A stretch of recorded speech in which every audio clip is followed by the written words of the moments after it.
Thank you for tuning in to the Practical Preservation Podcast. Please take a moment to visit our website, practicalpreservationservices.com, for additional information and tips to help you restore your historical home. If you've not done so, please subscribe to us on iTunes, Stitcher, or SoundCloud, and also like us on Facebook. Welcome to the Practical Preservation Podcast, hosted by Danielle and Jonathan Kepperling. Kepperling Preservation Services is a family-owned business based in Lancaster, Pennsylvania, dedicated to the preservation of our built architectural history for today's use as well as future generations.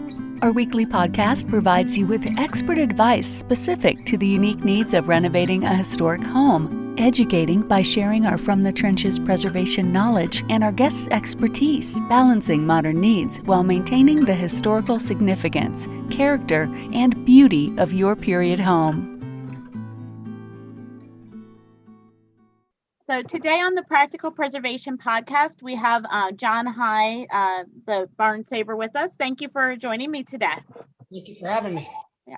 So tell me a little bit about your background. Well, I was born in Pennsylvania. I was 3 months old. My family moved to Texas to be missionaries to Mexico. And some of us migrated our way back up here, mostly because of the economy. The poverty level there so high that anyway, and then I started out in excavating. Well, I have 3 kids and 8 grandchildren and another step granddaughter, but and then they're all grown, of course. And then I worked for an excavating company, different excavating company. I was with one for like 14 years. I thought I was going to be a lifer there. And it was the start of the first Persian Gulf War. I got laid off August 1st, 1990. I got laid off. My wife was due to have our now 31-year-old son. And the country was going to war all at the same time. And I was devastated. Now, the way I got into barn saving was I worked for that excavating company. My employer would take me out to a site and say, get rid of that garbage.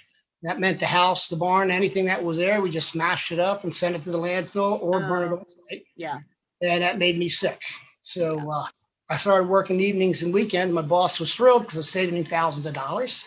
And then I started to, when I got laid off, there was an ad in the paper for, it was actually a house. And I bid that one and I got it and been doing it ever since, 31 years. Yeah, I think that in preserving things, I think that people don't always think about all of the waste that goes into new construction and demolition. And I've heard statistics that it's like 20% of our solid waste is construction related, and I can believe it because I have info that it's 30%. 30, yeah. That is from just new construction and old construction combined. But right.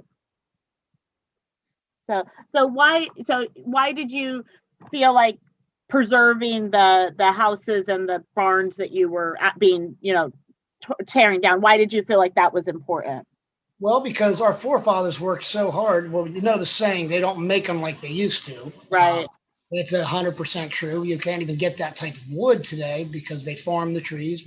Our forefathers worked so hard to build these things, and they last 150 years. If you keep a good roof on them and a good foundation under them, they'll last another 150, 200 years. Very true. Yeah, very true. So so tell me about your work at Barn Saver. Like, what do you do? Well, pretty much everything. Okay. Start on the inside. We clean out all the debris out, whatever's in there, and then we have to pick up the flooring first, because we don't want them getting wet. They've been dry for 150 years. Right. Wet, they'll just soak that water up like a sponge and destroy them. So we take all the boards out and then start on the roof and then work our way down to the siding. And I still climb the ladders at 58 years old, do a lot of the work. Yes. Excuse me. And then some of the barns are in good enough condition that I'll draw a blueprint and tag every piece. Then I ship that off as a kit to be put back up somewhere else. And so it has a tag and a blueprint. They can figure out how to put together. I've shipped them to, I think I'm at 22 states now. Oh, Now, very cool. Yeah. different buildings. Now, some states have numerous ones. One of the ones, I sold 3 small buildings to a guy out in Puget Sound in Washington State. So it moved from the East Coast to the West Coast. As Oh far my as goodness. Yeah. that was they were in the Poconos and moved to Puget Sound.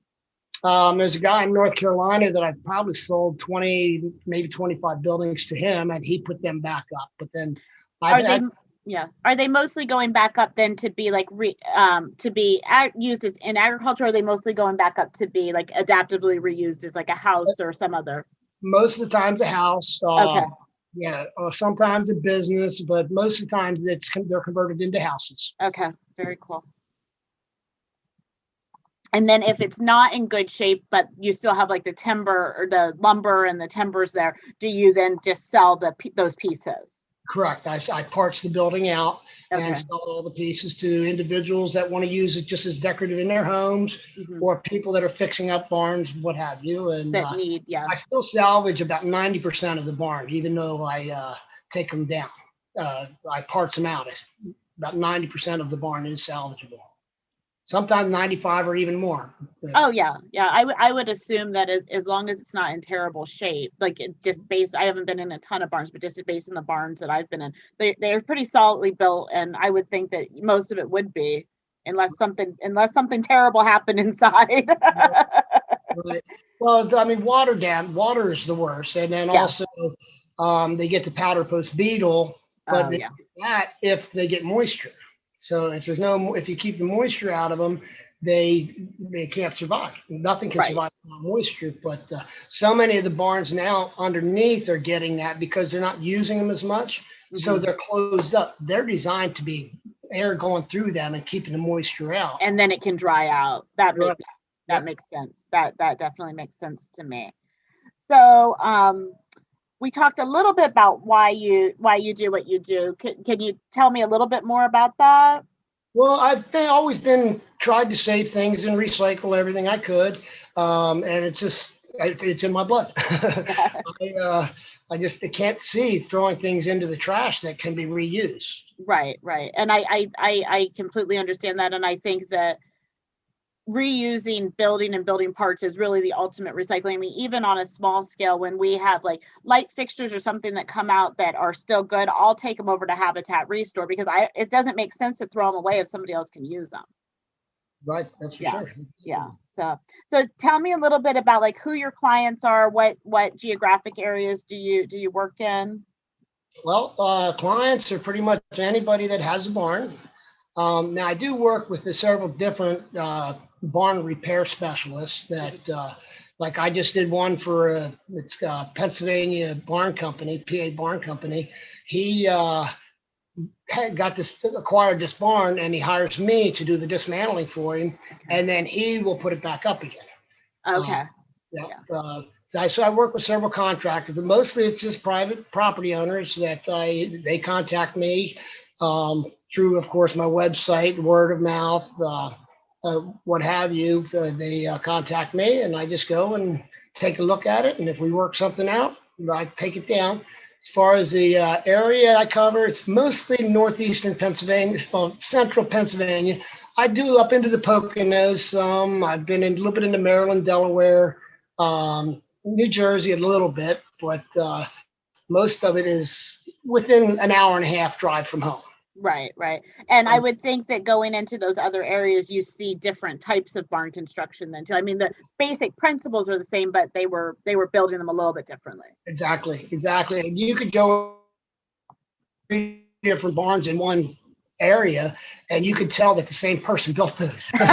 And then Yeah. people had their different blueprints and their different style. Right. And you could tell, if that person built it, or they got somebody different for this one. But Yeah. I've done a lot of barns up in the Poconos, and yeah. Are those do they still have the German influence we have here, or is it more the Dutch? No, it's the German. Yeah. Okay. Yep. Yeah. I was just curious because I know when you get into New York, you get into the Dutch influence. So I didn't know, Right. like it's kind of in between. So are there notable projects that you've helped to dismantle the barns? not that were that notable for years. I was supposed to be doing the Star Barn. It Okay. was the media. I was supposed to be doing that. And Yeah. that was doing it was going to move it up to Grantville, and then the economy tanked, and that I Right. think it was like 13 years, but it was all over the media that I'm going to be doing that one, and the economy tanked, and that nonprofit fell through, but then another nonprofit picked it up, and they wanted the same person to take it down and put it back up again, Okay. and do the finishing work, and that's Yeah. just not my forte. Yeah. So I didn't get that one, but the one that I'm in right now is actually my wife's writing studio. It was her grandparents. Yeah, it was her grandparents' barn, and I dismantled it. I had to acquire it. I dismantled it, put it up. My family helped us put it together here by hand. It's just a small barn, but Right. it's 16 by 18. And the second floor of it is her writing studio, and that's where I'm at. Very cool. Yes, very, very cool. Yeah, the Star Barn, I actually, of those buildings that were up there, I like the little outbuildings the best. The little Gothic revival, details on the little outbuildings. I thought they were more interesting than the big barn itself. Well, all of those buildings are put back up, and then some from nearby farms that were the same. Motter was his name. Yeah. They're put back up in Elizabethtown. Yeah. So yeah, I knew that they had moved because they also took down the barn at across from by the Mayor Hess barn on Fruitville Pike, and I know that one went up there too. Yep. So, and you mentioned your wife's writing studio. So tell me a little bit about the Barn Saver book. Well, my kids would always help me out when they were younger. And so she got the idea of this book of a boy helping his father to dismantle a barn.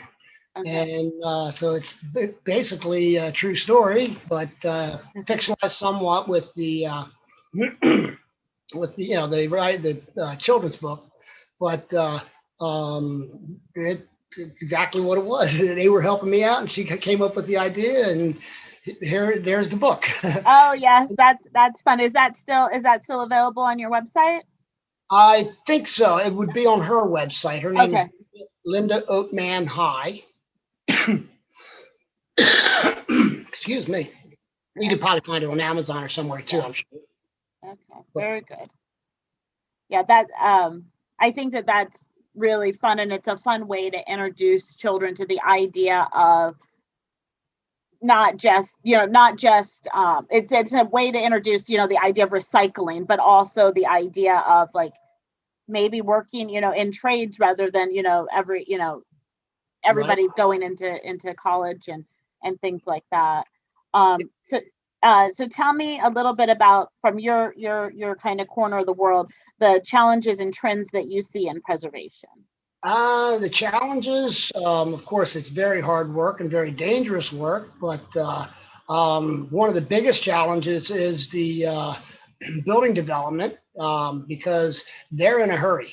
Right. When they get a barn, they don't have time for me to take it apart piece by piece. Now, I do work with some of them that they will take the building apart with the machine, but they'll set the pieces out for me to where I can pick them up. Yeah. Do you find that causes damage to the, is it okay? More, more so than with the way I would take it down. Of course, right. Certainly, definitely. Yeah. I would think that would be a lot. It would be a lot faster, but you're damaging some of that historic fabric. I mean, it's better than the alternate. I guess if you're going in like levels of that's like kind of in the middle. Exactly. Yeah, so very when I first started doing this, the historical societies, they hated me. They were like, yes, they hated me because you're not saving barns, you're taking them down. I said, look, you can only save so many. Right. What's going to happen to all the ones that you can't save? Right. And they were like, we never thought of it that way. Well, and I think that's really true. And I try to be practical. I do some consulting work for historical societies, and I try to be very practical. Like there are some buildings you can save, but there are some that you can't, and you need to find the best alternative. Exactly. because anything is better than completely tearing it down and just throwing it away. Exactly, definitely.